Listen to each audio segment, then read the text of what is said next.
People are shouting and demanding to be let out. Our protagonist, feeling increasingly annoyed by their incessant cries and questions about their location, is overwhelmed by the noise.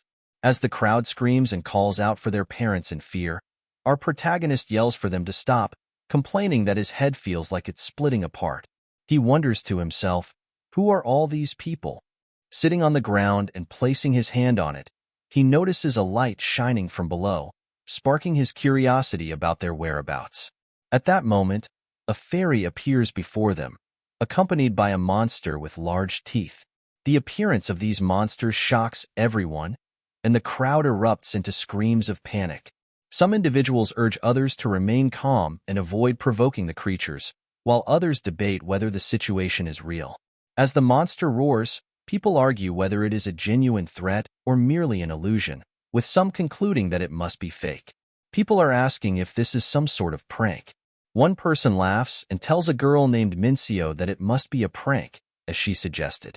He assures her that monsters do not exist. Meanwhile, another man with short hair and a fearful expression claims that this is the only way to explain the situation. Then the scene shifts to our MC, who is shocked and doesn't get what is going on. Overwhelmed with fear and confusion, he reflects on how he was just at home a moment ago, eating ramen with his sister. His phone rings, and he notices a game invitation. Curiosity piqued, he accepts it, and that becomes his most recent memory. Now, he is bewildered, unable to recall anything beyond that point. As people continue to shout, one person is banging on the door and demanding to be let out.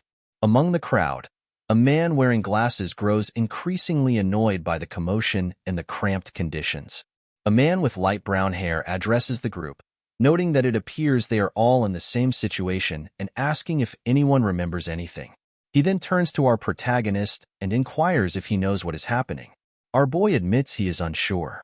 Following their exchange, our protagonist reflects that since he can interact with others, this situation is neither a dream nor a hallucination. He also feels that nothing seems out of place and wonders where exactly they are. At that moment, the same fairy reappears, confusing everyone. Surrounding the fairy are flames and light, and the same monster with large teeth roars. The fairy welcomes them to another world and expresses her gratitude for accepting the invitation. The group, filled with fear and curiosity, watches with wide eyes. Our boy contemplates the invitation and what the fairy is saying. The fairy explains that they have all been chosen as heroes to save the dying continent. People shout, questioning the fairy's statements and asking if this is a prank. Some demand to call the police. The fairy then commands their attention, emphasizing that what she is about to say is crucial for their survival and that not everyone will be able to go to the continent. Our boy is shocked to hear this. The fairy explains that only a select few who successfully complete the tutorial will be allowed to proceed to the continent. One person demands that she stop talking nonsense. The fairy reiterates that only a small number of individuals will have the right to go to the continent. Upon hearing this, a girl begins to cry. The fairy concludes by adding the phrase of survivors, causing a man with blue eyes to look down in disappointment. An announcement follows, stating that the area they are currently in is called the start point. It is described as a pyramid-like structure, which they are to consider as a waiting room. People sigh in response.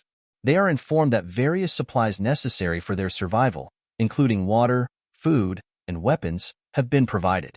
They are also told that they will have access to special classes in this world, and some individuals will receive unique traits. Our boy realizes that he has entered a world unlike any he has seen in games or novels. The announcement continues, explaining that ranks are categorized into common, rare, heroic, and legendary. Currently, only common rank weapons are available. Our protagonist selects a spear for now. They are advised to protect their lives as the glass around them shatters. Our boy is shocked, his eyes widening in fear, as he sees a monster's fist breaking through the glass. Panic spreads among the group, and our boy fears that the wall might collapse. The fairy explains that everyone has come from different places and possesses unique personalities. This place was designed to maximize their individual personalities and aid in their growth. They will understand what she means once they say status window. Overcome with fear, everyone immediately shouts status window. Our boy also shouts for the status window, and a screen appears displaying his status. The status information shows his name is Lee Kiyoung, age 25, with a tendency towards careful strategies. His class is listed as classless, and his title is none, accompanied by advice to try a little harder. He views this information with confusion, unsure of what it signifies. His stats are listed as Strength 10 and Stamina 11, but he does not know if these are good or bad.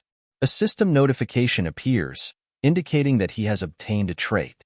Curious, he wonders what a trait is and recalls the fairy's words about some people receiving a unique trait. He accepts the trait, but remains uncertain. He is granted the ability Mind's Eye, with a rank of heroic. Now, he can inspect the status windows and hidden talent ranks of himself and others. Everyone's statuses begin to appear before him, and he is able to see the details for each person. He stands there, bewildered, as the status information of those around him becomes visible. One individual has a status indicating a growth limit, with an overall rating suggesting that his talents surpass those of Lee Kiyoung, signaling that Lee should remain vigilant. Our boy, frightened, checks his own status. He discovers that his overall rating indicates that Lee Kiyoung's talents are the worst, and no matter how hard he tries, it will be difficult for him to escape third-tier status. All his numbers are disheartening, with only his intelligence and luck rated adequately. Realizing that even trying to swing a sword or perform other tasks would be futile, he is deeply shocked by the word worst and feels a surge of fear as the results make his situation seem hopeless. Lee Kiyoung stands in the crowd, feeling distinct from everyone else. He places a hand on his forehead, worriedly contemplating whether he will just fall like this. A new announcement is made by the fairy, wishing everyone good luck as the monsters break in. The monsters roar as they enter. Panic ensues, and glass shatters, with pieces floating in the air amidst the chaos. Despite the turmoil, Lee Kiyoung remains motionless. People scream for help, and some instruct each other to move. A man with light brown hair urges everyone to grab their weapons, shouting at them to remember what they saw in their status windows and to act quickly. He questions whether they still think it's a joke. Lee Kiyoung glances at him. He then inspects the status window of a player named Park Deoku and discovers that his talent is Growth Limit, with stamina rated at 21, heroic, and endurance at 30. Internally, Lee Kiyoung thinks he has found a useful asset. He smirks and refers to Park Deoku as his shield. Lee Kiyoung instructs Brandish to quickly grab his weapons and take the lead while he provides assistance. Shocked, Deoku asks if Kiyoung intends to fight. Kiyoung responds affirmatively, stating that they cannot simply give up and must make an effort. Impressed by Kiyoung's determination, Deoku comments on his refreshing attitude, though he notes that Kiyoung seems a bit unsteady. Unfazed, Kiyoung tells Deoku to follow him, but as he finishes his sentence with first, his eyes widen in alarm as he sees a monster attacking them. They manage to dodge the monster's assault, and Kiyoung kills it. He then shouts at Deoku, questioning his actions and explaining that he expected him to fight. Kiyoung orders Deoku to block the monsters quickly and demands to know if he wants to die. Kiyoung commands Deoku to run quickly if he wishes to survive. Deoku understood and ran after him. They both eventually stopped, and Kiyoung sighed with relief. He smirked, thinking to himself that it was fortunate to have found a useful shield for the time being. As they stood there, monsters with large ears attacked them. Kiyoung dispatched them with his spear. One of the monsters attacked Kiyoung from behind, but Deoku swiftly intervened, using his shield to protect him. After dealing with the threat, Deoku turned to Kiyoung with a bright smile and asked if he was okay.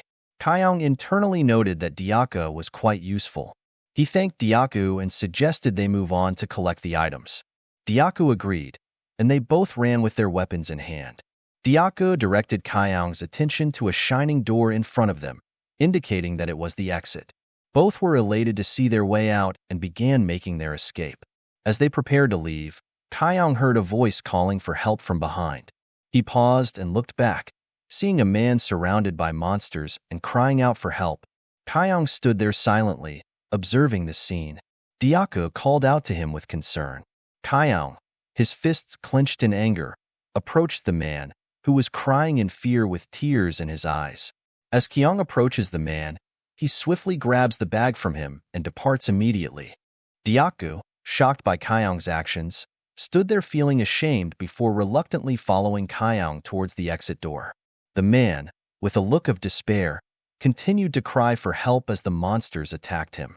Kiyoung, feeling a pang of guilt, silently apologized in his heart.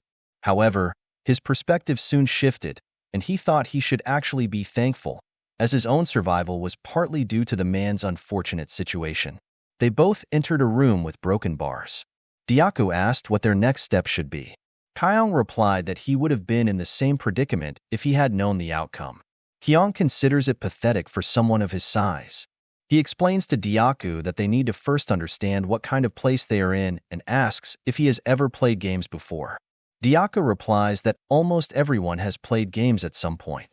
Kiyoung elaborates on the status windows, stats, titles, equipment, and classes, asking if Diaku doesn't feel as though he has seen all of this before. He encourages Diaku to imagine they are in a game and consider what they need to do. Diaku admits he is unsure. Kiyoung explains that they need to level up and suggests that this system likely allows them to increase their stats by killing monsters and obtaining a class as they continue to fight. While acknowledging that it might be difficult, Kiyoung emphasizes the need to get stronger. Fortunately, they have both a weapon and a shield, as well as water and rations, unlike others. As they discuss their relatively better situation, a large monster eye peers at them through the broken bars. They both notice the monster, their eyes widening with fear. Confused by its lack of aggression, they wondered why it wasn't attacking. Kiyoung used his mind's eye ability and examined the monster's status. He discovered that its name was Voracious Demon. It was 5 years old, and its tendency was instinctual. It was a low-rank monster with poor eyesight and intelligence. Realizing the monster's limited vision, Kiyoung instructed Diaku to remain quiet. He readied his spear, while Diaku attempted to stop him. Kiyoung insisted that they could defeat the monster and launched an attack. Kiyoung aimed for the monster's eye, determined to kill it. Diaku sat silently, fear evident on his face. Kiyoung relentlessly strikes the monster until he finally manages to defeat it. Kiyoung, sweating from the exertion, checked his status and saw that he had gained 1 strength stat point. He realized that killing monsters yielded experience, confirming his earlier thoughts. He smirked, pleased with the result, while Diaku looked on, impressed. Kiyoung looked at him, puzzled. Tapping Diaku's shoulder, he reassured him that if Diaku could do it, then he could too, and even outperform him, given his 30 endurance stat points. Diaku asked for Kiyoung's name, and Kiyoung thought, here we go. He smirked, anticipating that he would outshine Diaku. He introduced himself as Lee Kiyoung. Diaku, excited, introduced himself as Park Diaku and asked if he could call Kiyoung Hyung Nim. Kiyoung, indifferent, said he could do as he pleased. Kiyoung then used a knife to cut leather and began crafting something. When Diaku inquired about his actions, he was impressed to see that Kiyoung had made him a leather cover for protection. Diaku, overwhelmed with happiness, expressed his gratitude. Kiyoung noted that the shield needed to be sturdy. Diaku thanked Kiyoung and requested that he give him directions from now on. Kiyoung replied that their first priority was to escape the current location. Turning with a smile, Kiyoung added that once they got out, they could discuss their next steps further. They carefully walked past the dead monster, both shocked by the scene before them. They saw a girl running with tears in her eyes, being chased by a red-eyed monster as she screamed for help. Kiyoung yelled at Diaku to run, and Diaku quickly agreed. They both started running, with Kiyoung bewildered by the number of monsters they might face. He was also curious about the girl and recalled his mind's eye ability. He stopped and examined her status, discovering that her name was Young Hyan and her talent was Growth Limit. Her magical power was rated as legendary with a score of 10. Kiyoung continued to scrutinize her status, and Diaku, puzzled by Kiyoung's sudden halt, asked what he was doing. Diaku was surprised to learn that Young Hyan possessed legendary-ranked magical power. Kiyoung instructed Diaku that they would fight and ordered him to save the girl. Diaku responded that with 3 of them, they would be able to win. Kiyoung informed him that she was approaching around the corner. Diaku sighed in understanding. As the girl ran, crying, Kiyoung called out to her from around the corner. She saw him and agreed to join them, running over and taking cover behind the wall. A monster with red eyes soon arrived and spotted Diaku. The monster attempted to punch him, but Diaku used his shield to block the attack. Kiyoung joined the fray, positioning his spear at the monster. He leapt and attacked the creature, shouting now. Diaku, watching Kiyoung, felt a surge of fear and warned him to be cautious as more monsters were approaching.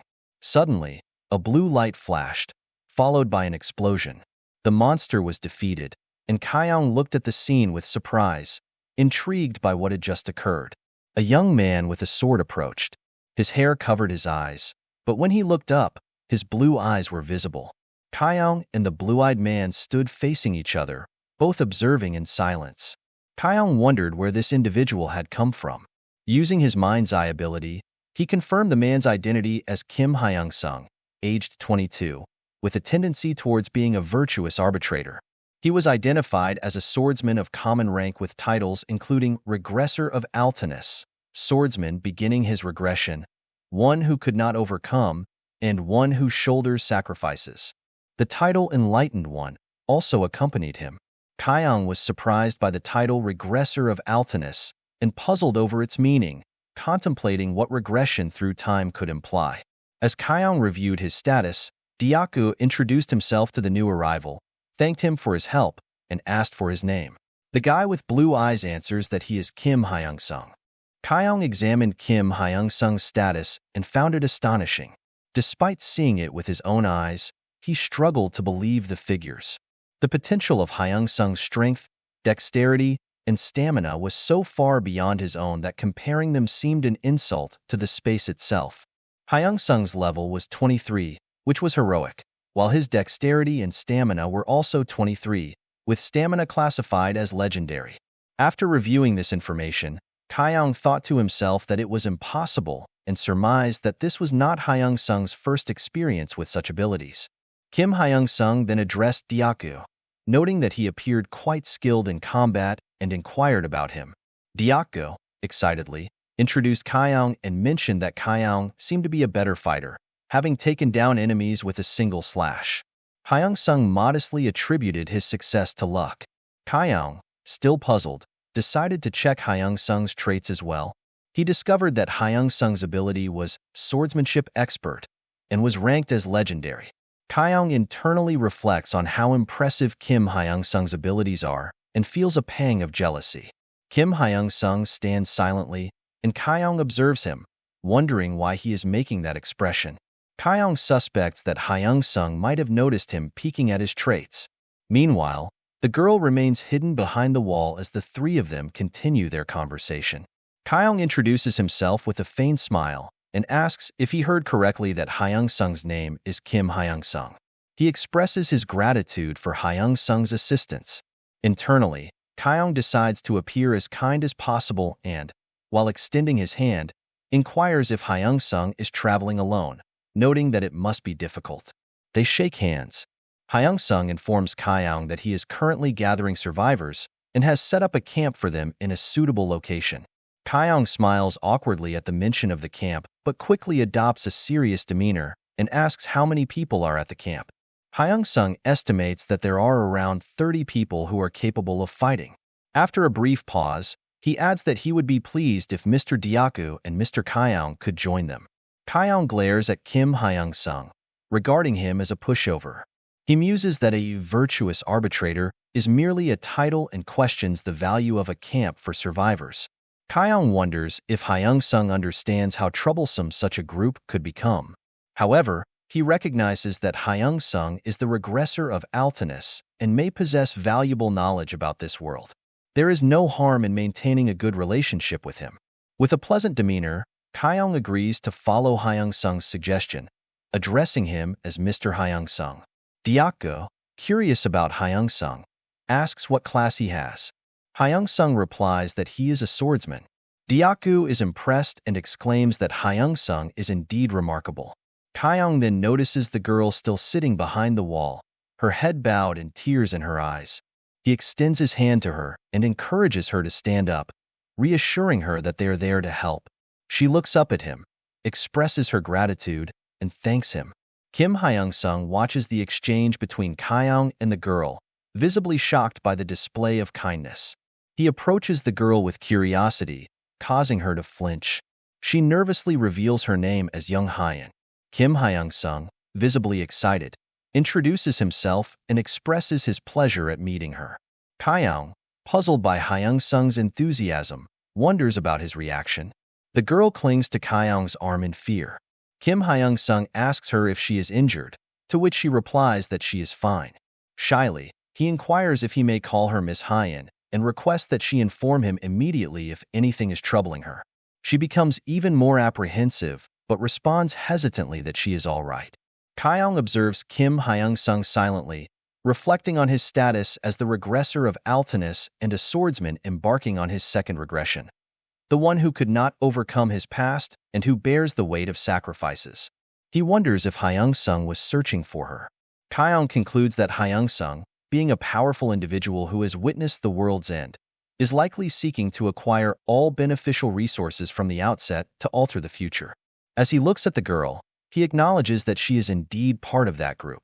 The girl continues to cling to his arm and, though somewhat belatedly, thanks him for saving her. He blushes and assures her that it was no trouble. She rests her head on his arm, and he smiles. Kiyoung then regards her with a serious expression, recognizing her as someone with immense latent potential as a magician. He also considers Kim Hyung-sung, a seasoned veteran on his second regression. Kiyoung remarks that they are impressive and smirks.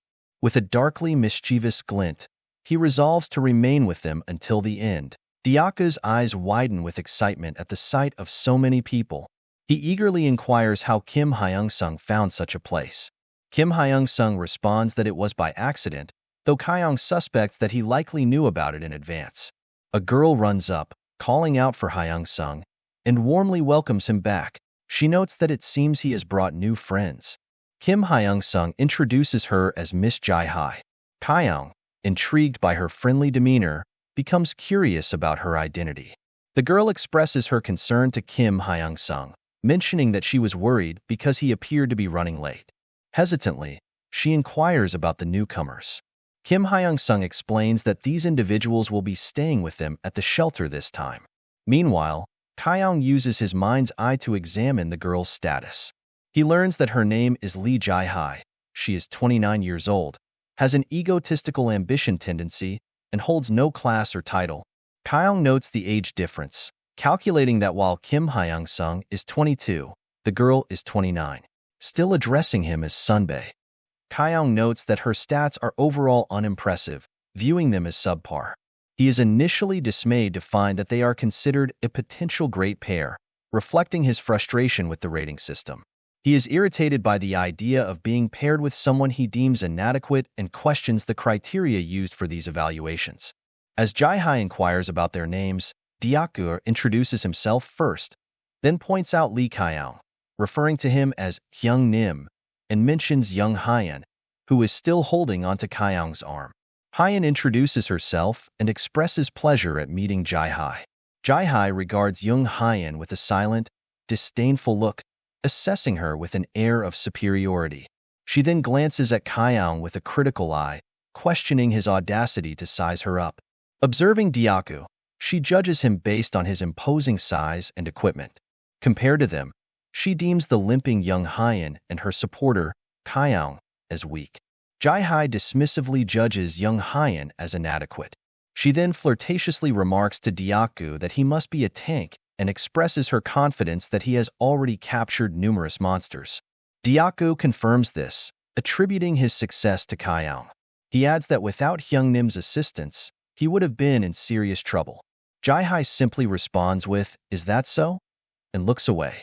Kiyoung remains silent.